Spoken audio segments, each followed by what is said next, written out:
평범한 직장인도 부자가 될 수 있을까? 돈을 벌려고 써야지 돈을 쓰려고 쓰면 안 된다는 겁니다. 여기에 첫 투자금 혹은 내 집 마련, 청약 계약금 자꾸 더 가지고 싶다 하는 생각이 들고, 이건 정말 자꾸 욕심이 난다고 할까?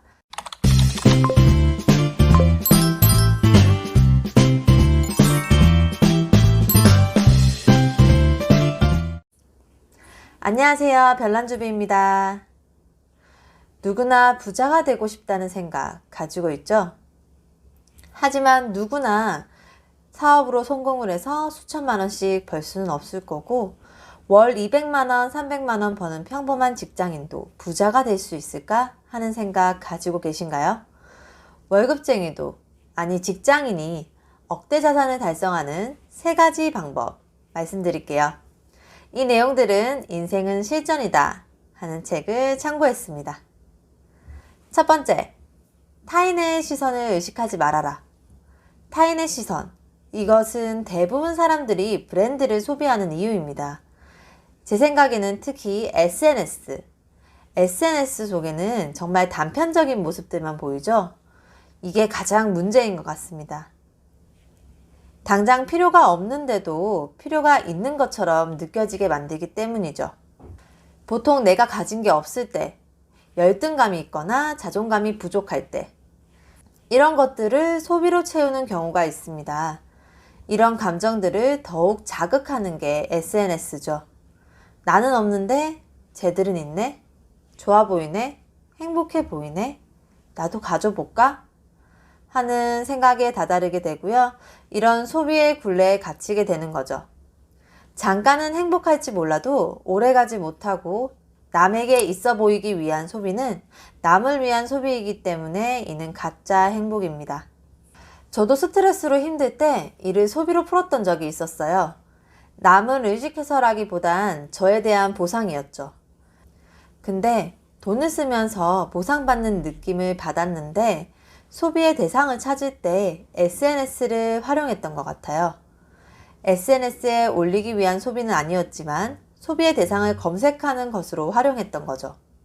그런데 나의 필요가 아닌 대상에 소비를 하니까 정말 남는 게 없더라고요. 부업으로 이것저것 하면서 알게 된 건데요.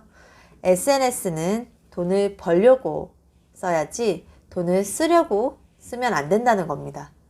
남들이 돈 벌려고 올린 것을 보고 돈만 쓰는 소비자가 되지 마세요. 소비를 줄이는 것, 아니 필요한 곳에만 소비하는 것이 첫 단추입니다. 이게 절약과 연결이 되고, 200만 원, 300만 원 버는 직장인은 당장 만원, 10만원 절약한 것이 종잣돈이 모이기 전까지 훨씬 더 효과적인 투자라는 것을 아셔야 합니다. 두 번째, 5만 원이 아닌 5천만 원에 집중하자. 이건 매달 투입되는 금액이 아닌 목표 금액에 집중해야 한다는 의미입니다. 지금 적금에 넣는 200만 원, 300만 원은 모았을 때 5천만 원이 되겠죠? 그 5천만 원이라는 목표 금액에 집중해야 일관되고 꾸준하게 저축을 할 수 있습니다. 뭐든 목표가 있어야 해요. 그런데 여러분, 금액적 목표만 있어서 될까요? 유튜브에서 선저축하라고 해서 일단 선저축 했습니다. 모으다 보니 1,000만 원이 되네요. 나도 명품백 가지고 싶었는데, 나도 호캉스 가고 싶다. 모으다 보니 5천만 원이 되면 차 바꿀 때가 된 것 같은데 하는 생각이 절로 들게 됩니다. 돈이 생기면 엉뚱한 생각이 자꾸 들게 되고, 뭘 자꾸 하고 싶어져요. 5천만 원 모아서 무얼 할 건지 그 5천만 원에 명명을 해야 합니다. 이름을 붙여야 한다는 것이죠. 다른 충동적인 생각으로 소비하지 못하도록 시드머니로 활용할 계획이라면 5천만 원, 여기에 첫 투자금 혹은 내 집 마련, 청약 계약금, 이런 식으로 이름을 붙여야 합니다. 투자금이라고 명명해 두어도 어떤 투자를 할지 모아가면서 공부를 조금 더 하게 될 것이고, 투자의 방향이 정해진다면 이 액수로 부족하면 더 채우고 충분하다면 실행에 옮기면 되는 것입니다. 제가 일하면서 1년에 한 번 내는 자동차 보험, 그걸 위해서 5만 원씩 저축하는 고객님을 본 적이 있어요. 매달 5만 원씩 푼돈을 모아서 큰 지출을 하는 것을 위해서 저축을 하는 거죠. 푼돈을 소비가 아닌 큰 지출 방어를 위해서 쓰는 거니까 그 보험금에 맞춰서 모아지고 결과적으로 큰 지출이지만 무리 없이 소화가 되는 거겠죠. 정말 소액을 모을 때도 뚜렷한 목표가 없으면 낭비가 일어나는 것은 어쩔 수 없는 것 같아요. 돈이 모이면 자꾸 다른 생각을 하게 되니까 저도 머릿속으로만 생각을 했는데 아예 이름을 명명해서 적어두려고 합니다. 역시 시각적인 효과가 있으면 더 잘 모이겠죠? 세 번째, 돈 쓰는 방향을 바꾸자. 써서 없어지는 또 감가상각이 되어 가치가 낮아지는 소비재가 아니라 시간이 지날수록 가치가 오르는 자산을 쇼핑하는 것입니다. 자산의 종류는 많죠. 주식, 부동산 등등. 이것들도 세부적으로 나뉘고요.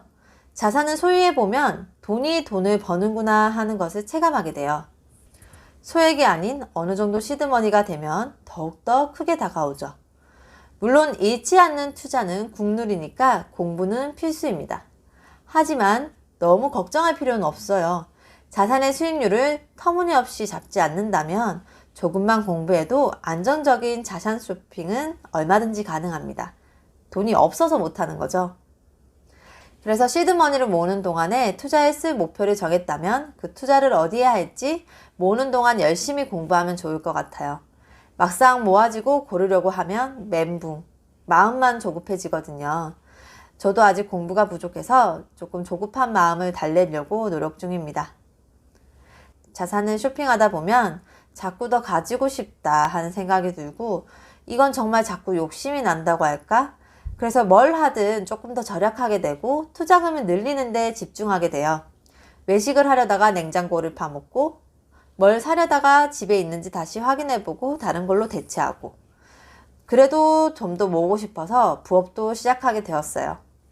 이렇게 선순환의 구조가 만들어지니까 조금 더 모이는 속도가 빨라지고 노하우도 쌓이는 것 같습니다.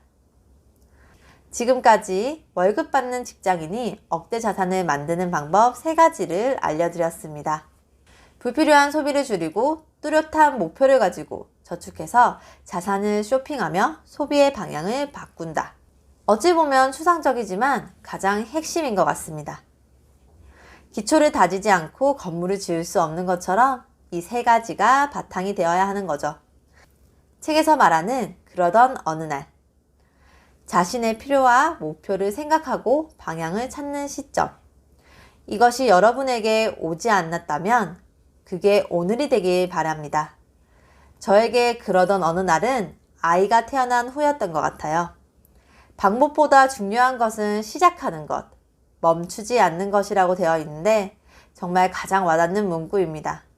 Keep going. 여러분, 멈추지 마세요. 감사합니다.